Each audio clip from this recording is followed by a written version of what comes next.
किसी महान व्यक्ति ने बड़े ही कमाल की बात कही है। दर्द, गम और डर सब तेरे अंदर है। दर्द, गम और डर सब तेरे अंदर है। खुद के बनाए पिंजरे से निकल कर तो देख, तू भी एक सिकंदर है। तू भी एक सिकंदर है। Welcome back guys. उसी जोश, उसी जुनून के साथ पॉजिटिव वाइब्स लिए हाजिर है आपकी दोस्त, आपकी वेलविशर वृंदा। साल बदल गया, महीने बीत गए। साल बदल गया, महीने बीत गए, देर से ही सही, पर लेकर आए हैं कुछ अल्फाज नए, कुछ अल्फाज नए। तो चलिए फिर इसी पॉजिटिव एटीट्यूड के साथ शुरू करते हैं एक कहानी वृंदा की जुबानी। आज की हमारी ये कहानी फैक्ट्री में काम करने वाले एक सिक्योरिटी गार्ड की है जिसका नाम भीलू था, जो लाइफ में एक हाईएस्ट पॉजिटिव एटीट्यूड के साथ जी रहा था। उससे जब भी कोई पूछता क्या हाल है तो उसका जवाब आता, मैं बहुत अच्छा हूँ, अगर थोड़ा सा और अच्छा होता तो मेरे जैसा एक जुड़वा होता। वो इसी अप्रोच के साथ आगे बढ़ता रहा। उससे जब भी कोई पूछता कि तुम इतने टैलेंटेड हो, तुम्हें नहीं लगता कि तुम्हें कुछ और करना चाहिए, तुम एक मामूली से सिक्योरिटी गार्ड हो, तो उसका जवाब आता, मुझे जिस काम में मजा आता है मैं वही काम करता हूँ और मुझे इस काम में मजा आता है। लोगों की बातों पर कम ध्यान देता था और अपनी जिंदगी पर ज्यादा ध्यान देता था। एक अलग ही अप्रोच के साथ आगे बढ़ता था। लेकिन एक दिन एक दुर्घटना हो गई। जिस फैक्ट्री में वो काम करता था उस फैक्ट्री में शॉर्ट सर्किट की वजह से आग लग गई। वो शाम का टाइम था तो सारे वर्कर्स भी जा चुके थे और भीलू सिक्योरिटी गार्ड होने के नाते वहां पर अकेला था।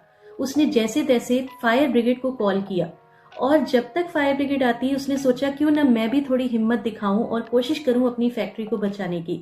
उसने फायर एक्सटिंग्विशर से आग बुझाने की कोशिश की। वो बहुत ही ईमानदार व्यक्ति था तो उसने अपनी हिम्मत से जी जान लगा के फैक्ट्री को तो बचा लिया, पर खुद आग में झुलस गया और बेहोश होकर जमीन पर गिर गया। थोड़ी देर बाद जब फायर ब्रिगेड और बाकी के लोग आए तो भीलू की ऐसी हालत देखकर सब हैरान रह गए और तुरंत उसे हॉस्पिटल में एडमिट कराया गया। 20-22 घंटे के ऑपरेशन के बाद फाइनली डॉक्टर्स ने भीलू की जान बचा ली। 2-3 महीने तक इलाज चला और उसके बाद भीलू को डिस्चार्ज कर दिया गया। भीलू जब घर वापस आया तो वो आराम कर रहा था। एक दिन अचानक फैक्ट्री का मालिक उससे मिलने के लिए आए। फैक्ट्री के मालिक ने भीलू के घर में कदम रखा और उनकी बहुत अच्छे से घर वालों ने खातिरदारी की। फैक्ट्री मालिक ने जब भीलू से पूछा कि भीलू तुम कैसे हो, तो फैक्ट्री मालिक को पता है उन्होंने क्या जवाब दिया? वही जो आपने पहले भी सुना था। भीलू ने कहा, मैं बहुत अच्छा हूँ, मैं बहुत अच्छा हूँ, अगर थोड़ा सा और अच्छा होता तो मेरे जैसा एक जुड़वा होता। भीलू की इस बात को सुनकर फैक्ट्री मालिक हैरान रह गए। कहने लगे, भीलू तुम्हारी लाइफ में इतना कुछ हो गया फिर भी तुम इस मुस्कान के साथ बोल रहे हो। भीलू ने पता है क्या जवाब दिया? भीलू ने कहा, जानते हैं सर कि क्या हुआ था मेरे साथ? उस दिन जब मुझे आग की लपटों ने घेरा मैं जमीन पर गिर पड़ा। मेरे पास 2 ऑप्शंस थे, या तो मैं दुनिया छोड़कर चला जाता या फिर लड़ाई लड़ता और वापसी करता। जानते हैं मैंने दूसरा ऑप्शन चुना क्योंकि मैं जिंदा रहना चाहता था। जिस वक्त मुझे अस्पताल ले जाया जा रहा था उस वक्त भी मैं हल्का हल्का होश में था। डॉक्टर्स, नर्सेज आसपास मुझे नजर आ रही थी।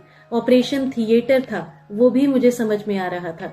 आप जानते हैं कि उस वक्त डॉक्टर्स और नर्सेज बहुत ही ज्यादा घबराए हुए थे क्योंकि उन्हें ये डर था कहीं ऑपरेशन करने पर मैं मर ना जाऊं। मेरी कंडीशन इतनी खराब थी। पर जानते हैं उस वक्त जब मैं हल्का हल्का होश में था तो नर्स ने मुझसे एक सवाल किया, क्या आपको किसी चीज से एलर्जी है? तो मैंने कहा हाँ। तो उन्होंने कहा किस चीज से? मैंने कहा जलने से, आग के जलने से।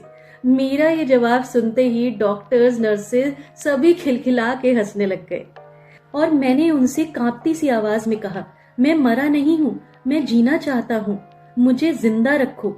मेरी ये बात सुनते ही उनमें एक कॉन्फिडेंस जागा और शायद उसी कॉन्फिडेंस की वजह से मैं बच पाया।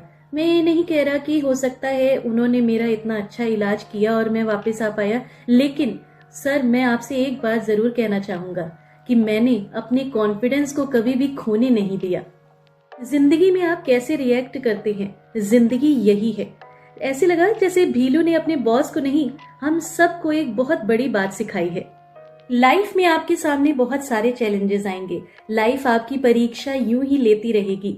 ये अलग अलग सिचुएशंस पर आप कैसे रिस्पॉन्ड करते हैं, कैसे रिएक्ट करते हैं, लाइफ वो है। ये छोटी सी कहानी यही सीख दे जाती है कि लाइफ में हमें हाईएस्ट पॉजिटिव एटीट्यूड के साथ आगे बढ़ते रहना चाहिए, चाहे जो हो जाए। लेकिन मान के चलिए, सिर्फ और सिर्फ अच्छा होगा। आज नहीं तो कल, लेकिन सिर्फ और सिर्फ अच्छा होगा। जाते जाते वृंदा आपसे 2 पंक्तियां कहना चाहेगी। हौसला न हार, थक कर है मुसाफिर। हौसला न हार, थक कर है मुसाफिर। दर्द यहाँ मिला है तो दवा भी यहीं मिलेगी। दर्द यहाँ मिला है तो दवा भी यहीं मिलेगी।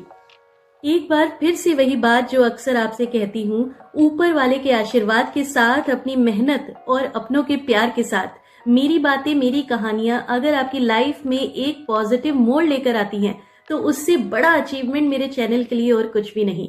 तो इसी तरह like, subscribe, share and comment करके अपना प्यार यूं ही देते रहिए।